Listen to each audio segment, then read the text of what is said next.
If you or someone you know is creative, sensitive, can be fairly dramatic, and often feels a bit melancholy about life, then they may be a type 4 individualist. Also, if you've tested or been told by others that you're a type 6 or type 9, but you're not quite sure, then this video should help confirm or change the Enneagram type that you identify with most, as those two types, the 6 and the 9, often misidentify themselves as 4s and vice versa. So with that said, here's a quick look at all the topics we'll cover in this overview of the Enneagram personality type 4. We'll start off by defining their major personality traits, then we'll go back in time a bit and cover their childhood experience, then we'll get into the variations based on their wings. Next, we'll describe their movements of integration and disintegration based on how healthy they are. Then we'll get into their instinctual variants and triadic groups, and lastly, we'll end with some practical tips to help avoid the pitfalls of their personality and maintain a healthy sense of self. I'll even pepper in some silly topics at the very end like spirit animals, spirit country, and some others, just to lighten up a bit and take a break from all the serious stuff we'll cover throughout most of the episode.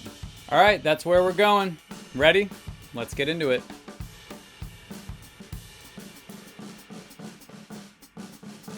The Enneagram Type 4 is called the individualist because they, more than any other type, are concerned with establishing a unique identity for themselves. Their core fear is that they are not significant and that their life adds no special value to this world. This fear leads Type 4s on an ever-winding and elusive journey to find themselves. They are generally uninterested in anything too mainstream or too mediocre, and despite their ability to become friends with people from all walks of life, they maintain a pretty subtle sense of elitism. Or maybe not that subtle. This is caused by the fact that they just feel different than everyone else. And feeling different is the source of both their pride and their sense of envy, because even though they may be judging everyone around them, they also tend to think that everyone else is still better off than they are. I guess you could say that 4s feel uniquely gifted and uniquely wounded. 4s are constantly thinking about, reflecting on, and discussing their pain. This can be overwhelming for those in relationships with 4s, but it also makes 4s very comfortable with the dark side of life, which ties in to their greatest gift. Perhaps the best thing 4s have to offer, aside from their intense level of creativity, is their ability to ride the emotional waves of life through trauma, triumph, and everything in between. You can never really overshare with 4s, as they're not afraid in the least to talk about the pain you're experiencing. In fact, sharing pain is one of the most intimate experiences a 4 can have, as it feels like their darkness finally has a companion. Lastly, since the 4's life experience and identity is rooted in their feelings, their identity is constantly changing depending on who they're around and the culture they find themselves in. 4s suffer from an overly active imagination that's fueled by their feelings. This becomes their escape from reality and helps them avoid dealing with the very practical day-to-day steps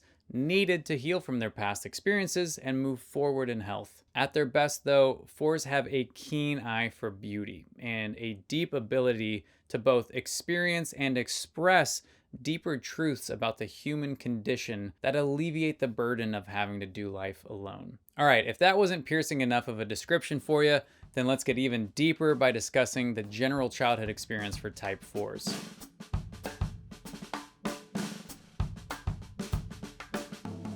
Disclaimer: you should know that when I discuss Enneagram childhood experiences, I am always taking into account both nature and nurture. We are all born with a specific temperament, psychologically speaking. That is undeniable. But the way our primary caregivers raise us has a great deal of influence on how that temperament gets expressed as adults. Okay, there's my disclaimer. The central experience for Type 4s as children is a feeling of disconnection from or frustration with both parents. Now, that's not to say that Type 4s had bad parents, because they may have had very loving and ever-present parents. But the problem stems from the fact that Type 4s start out in their earliest years very attached to the idea of perfection and beauty. They essentially start out like Type 1 reformers that believe in order and purpose and a general goodness to all creation. However, something happens to 4s that makes them realize their desired version of reality doesn't really match their parents' view of reality, and so they begin to feel like an outsider in their own home. 4s then begin to use their imagination to create this world inside of themselves which is either explicitly or subtly dismissed by their parents as a kind of whimsical childhood imagination. And so they fail to recognize the deep attachment their child has with this perfect imaginary world, as well as the attachment they have to their perfect imaginary version of themselves. This disconnection leads fours down a path of seeking out a rescuer of some kind. Could be a friend, a neighbor, or even a replacement parental figure like a teacher that can mirror and affirm their vision of otherworldly beauty and perfection. Ultimately, type 4 children just needed their imagination affirmed so that they could feel affirmed. As 4s age, they will continually feel frustrated by both authority figures and nurturing figures for their inability to support the 4's unique and ever-changing desires. Okay, now that we've covered a good chunk of the standard characteristics and formative experiences of the Type 4 individualist, let's move on to the unique variations within the Type 4 personality, starting with the wings.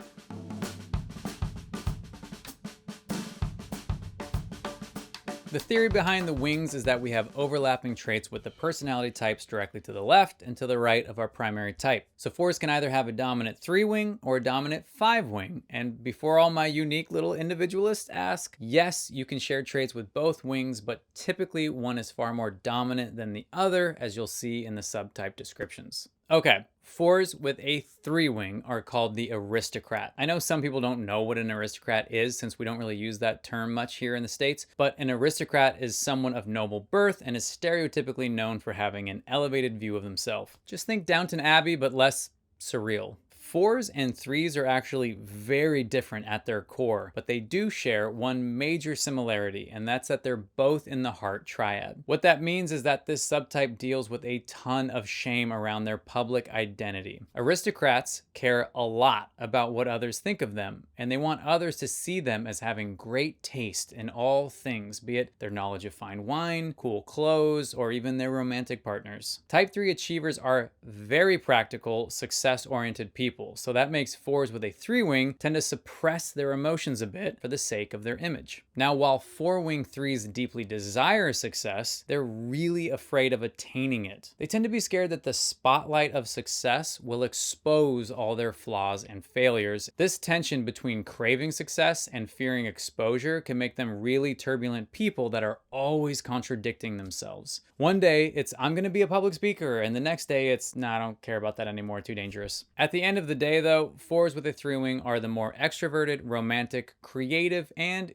egotistical of the two subtypes. Now, 4s with a 5-wing are called the bohemian. Fun fact about the Enneagram for you, the shape really matters. And when you take a closer look at the Enneagram, you'll see that the biggest gap between any two numbers is the gap between the 4 and the 5. That's because these two numbers represent the edges of the heart triad and the head triad. So when someone bridges this enormous gap, think about someone who lives in their head and lives in their heart, they tend to have a very unique perspective because they're interpreting the world through two distinctly different antennas, if you will. This makes 4s with a 5-wing the most purely creative of all types because they combine all the gifts of the head and the heart. Bohemians can tap into a mixture of emotional awareness, intellectual curiosity, and insightful observations about the deeper truth of life so that they can come up with some incredibly profound works of art. But that's only if they can motivate themselves to put in the work necessary to produce a final product. Bohemians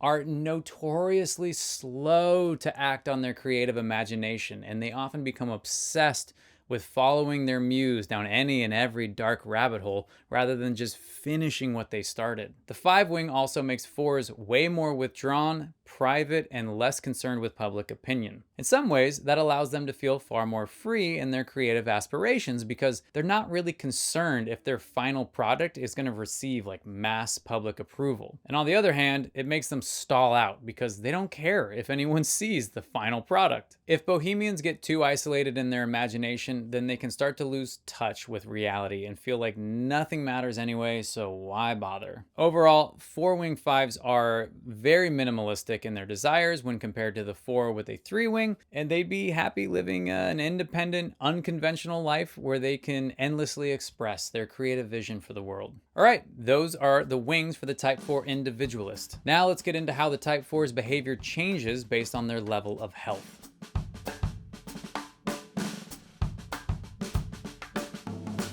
The movements of integration and disintegration are an essential theory of the Enneagram that describe the way we embody the traits of other personality types depending on how healthy or unhealthy we are. If you look at the shape of the Enneagram, you can see lines connecting the type 4 to type 1 and type 2. So when 4s are unhealthy, they disintegrate to the worst characteristics of the type 2 helper. 2s are highly relational, needy people. So unhealthy 4s typically start to foster unhealthy relationships with romantic partners or become overly antagonistic with those responsible for the 4's sense of security and independence. It's ironic because 4s see themselves as highly independent people. So when they're struggling to get by on their own, they project that failure onto others, and it becomes a game of "you're not good enough to me," and "I just need to find the perfect person that's on my level and that'll fix this mess." So that's disintegration. Now, when 4s are healthy, they integrate the best characteristics of the type 1 reformer. Reformers value objectivity and moral goodness. So healthy 4s begin to transcend their narcissistic emotions, and they work proactively to create a stable environment for themselves and for others. Integrated 4s finally stop that endless search to find themselves and are instead able to sit with true self-esteem that allows them to foster healthy,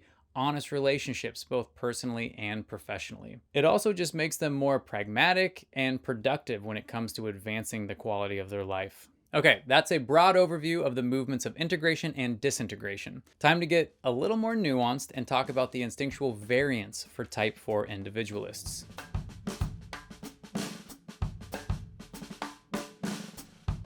The Enneagram instincts describe the most basic ways that we function in our daily lives. The pattern normally goes that we operate out of one primary instinct, then our secondary instinct really just serves the first, and then the last instinct is usually repressed due to some formative experience we had growing up. So the three instincts are the self-preservation instinct, the social instinct, and the sexual instinct. These instincts lay on top of our personality, so it's really important to know your primary instinct because everything about your Enneagram type is going to be filtered through these instincts. So now that you have that context, let's start out by describing how 4s look when they operate primarily out of the self-preservation instinct. Self-preservation 4s will often be more introverted or withdrawn than other instincts and can sometimes look like type 6 loyalists since they focus on furnishing a safe yet interesting space to live in. Their homes typically need to feel like a fuel source for creativity, and they most definitely need to reflect the unique identity of the 4. Much in the way 4s with a 3 wing want an interesting partner to mirror their identity, so do self-preservation 4s want their physical space to mirror them, no matter the cost. This passion for a beautiful material life can lead 4s to overspend on the most non-essential items like designer clothes or fancy art when they can barely afford to pay rent. 4s would almost rather go hungry than have a boring looking space or ugly clothes. This can make them look like 7s because of their lavish spending and constant desire for new stuff. Self-preservation 4s also live with a paradox because they want to feel financially stable so they can afford nice things, and yet their desire for independence makes them resent needing a job or needing a relationship that provides financial stability. At their best though, self-pres 4s are capable of building a sort of creativity cocoon that feels uniquely warm and inspiring. Okay, that's the self-preservation instinct. Next up is the social instinct. Social 4s are driven to find their identity through their unique relationships and exclusive networks. This instinct puts them in a constant push-pull relationship with the outside world. Social 4s want their elite, powerful, or famous peer group to confirm that they are indeed special. But since the 4's ego is filled with shame, they're never truly confident in their peer group's acceptance. So when social 4s encounter rejection or are in an unhealthy emotional state, they become hopeless about their social standing in life and start to think that something is just categorically wrong with them. They typically cope with this feeling in two ways. If the social 4 has a 5 wing, they usually cope by creating or joining an outsider group with people on the fringe of society who actively critique the mainstream world, kind of like an island of misfit toys. But if the social 4 has a 3 wing, then they usually overcompensate for their shame by getting competitive and seeking out an undeniable level of success that they can then use to shame those below them. This can make social 4s become really needy business owners, managers, creators, or entrepreneurs that only hire cool people just so that they have someone respectable to constantly affirm them. Less motivated social fours will end up wasting their entire life fantasizing about being on talk shows and sitting courtside with celebrities rather than cultivating a vibrant community with the friends they already have. When they are healthy, though, social fours look a lot like sevens because they're comfortable being the life of the party with their warmth, insight, usually some dark humor peppered in there, and wealth of unique stories. All right, last but not least, let's talk about fours with a primarily sexual instinct.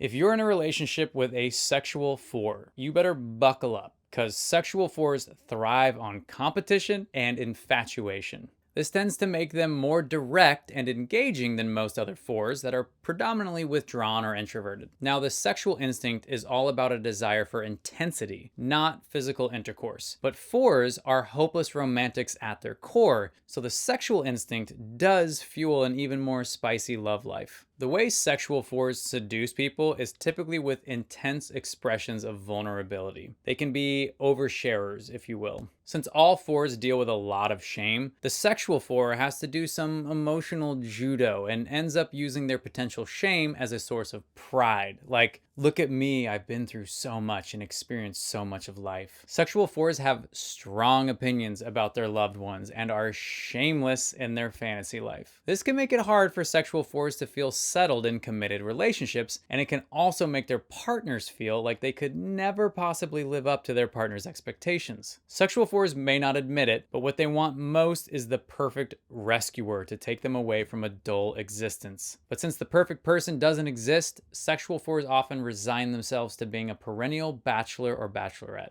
However, when the sexual instinct is healthy and balanced, sexual fours are unshakably committed to their friends and lovers as they use their warmth and creativity to keep the relationship fresh and alive throughout the years. All right, I hope that helps my type fours out there know which instinct is their primary instinct. Now it's time to discuss where type fours land in each of the 3 Enneagram triads.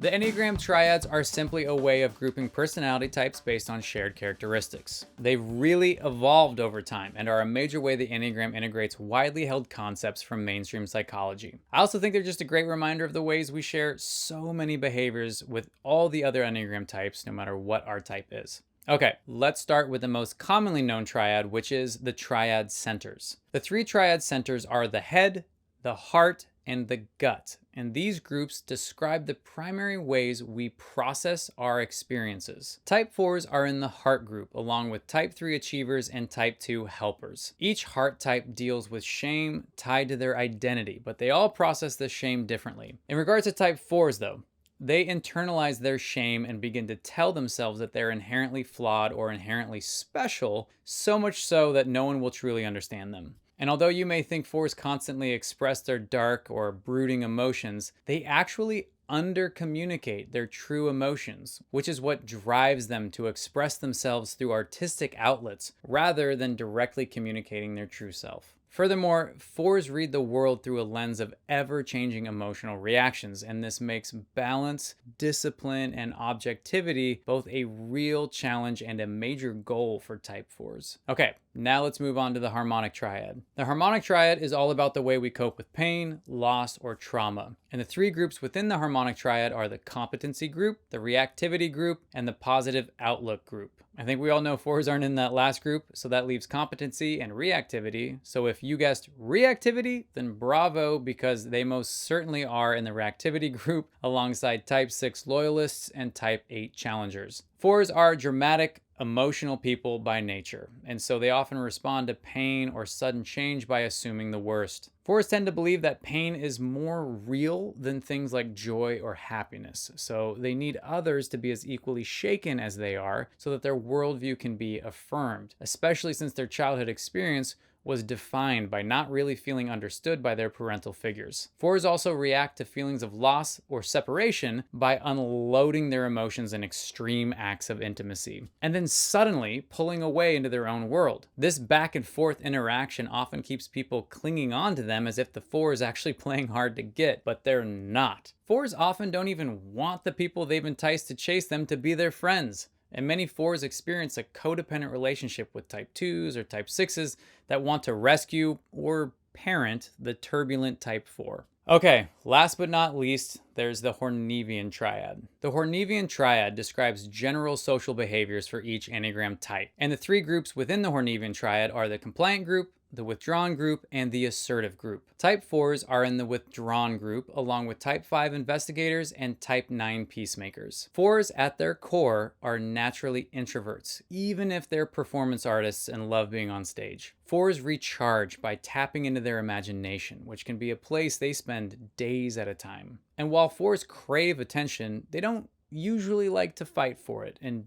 definitely don't like to advocate for themselves unless they have like an incredibly strong 3-wing or hyperactive social instinct. 4s would much rather attract people by being unique or mysterious. Problem is, they can be so mysterious that they don't really feel seen by anyone. If people aren't actively affirming the type 4's creativity or allowing space for their emotional reactions, 4s will pull the old Irish goodbye and withdraw into their own private space without a moment's notice. All right, that's it for the many variations of the type 4 individualist. I know I have described a number of potential issues that type 4s face in their journey through self-awareness and personal growth. So let's wrap this bad boy up with some practical steps 4s can take to ensure that they're living into their best life.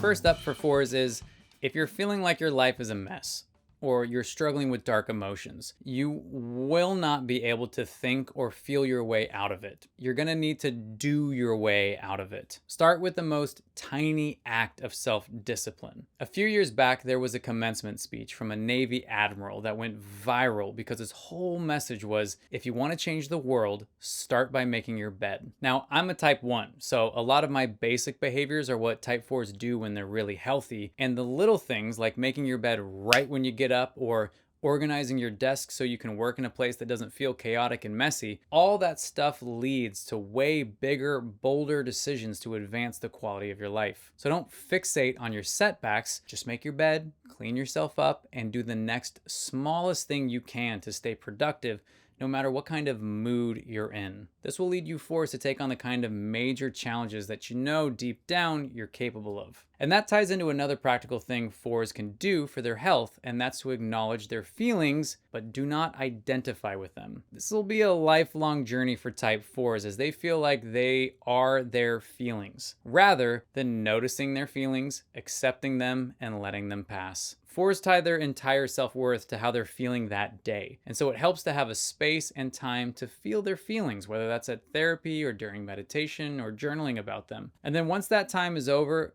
move on with the day rather than wallowing in self-pity. 4s are like marathon runners when it comes to getting lost in self-pity. They can just go on and on. And one of the major ways to get out of that cycle is to pull up and get into other people's lives. So much of the 4's self-pity comes from a sense of separation or disconnection from community. But 4s have so much to offer in relationships. They're warm and supportive and often have a dark sense of humor, and they're unshakable in their ability to empathize and endure with their friends through their painful experiences. 4s thrive when they have people they can serve with these gifts, because it's a way of having their identity affirmed. So whether it's joining a religious organization or a community service group like Big Brothers and Big Sisters, whatever it is, it's just vital that 4s overcome their instinct to withdraw and instead lean into restorative relationships. I really want to emphasize this point because the 4's narcissistic tendencies lead them to always try and find themselves, and they often feel like outsiders because of this. But this narrative only goes away within the context of meaningful, committed relationships that can mirror and affirm a grounded sense of self. And you're going to need to find some people that can handle all the raw vulnerability and dark emotions that you got brooding within you. But don't settle for the people that can't handle that just because they're willing to attach themselves to you. Lastly,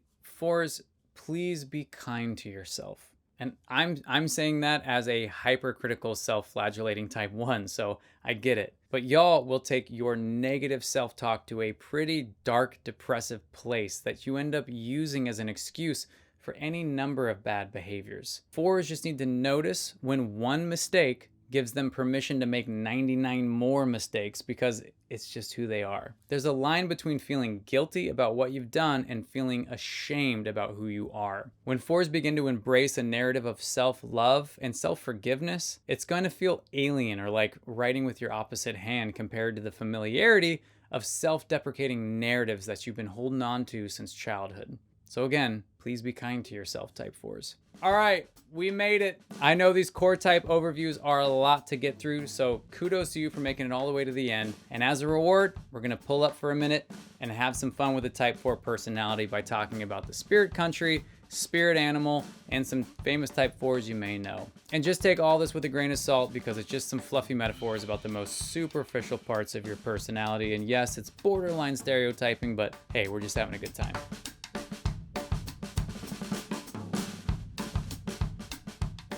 All right, when it comes to a country that represents type 4 the best, there's actually 2 that I've been taught. One is a little bit more obvious than the other, and you might have already guessed it when you think of an artistic, somewhat elitist country, and that's France. Think smoking a cigarette, sipping a cappuccino, and talking about how no one appreciates truly great art. Now, the next country that I thought was way less obvious at first, but also totally fits the type 4 personality is actually Japan. Japanese art and craftsmanship is laced with a great deal of unspoken emotion and self-expression that permeates their culture. It's also a culture defined by avoiding shame and seeking out honor. Now, when it comes to the type 4 spirit animal, there are again 2. First up is the basset hound, such a lovable and melancholy looking pup. And then the dove, which represents a hope that transcends pain and conflict. Lastly, when it comes to famous type 4s, the Enneagram Institute lists Johnny Depp, Prince, Bob Dylan, Miles Davis, Amy Winehouse, basically all of the coolest musicians you've ever heard of. And then oddly enough, Anne Frank. I guess you 4s really do love to journal. Oh, and I almost forgot, in the Marvel universe, I'd say that Black Widow is a pretty solid type 4 with her dark and mysterious past filled with torrid love affairs. But I don't know, I'm not married to that idea, so hit me in the comments if you disagree, you think there's another type 4 I missed, whatever. Okay, friends, that's a wrap on this personality type overview for the type 4 individualist. I really hope you enjoyed it. I hope it helps you understand type 4s a bit better. And if you are a type 4, I hope I left you with some helpful perspective on who you are and how to continually grow into your best self. Do me a favor, do all the YouTube niceties of, like, share, subscribe, all the good stuff. It really does help the channel grow. I appreciate you all watching. As always, I'm your host, Colton Simmons, and I'll see you next time on You've Got a Type.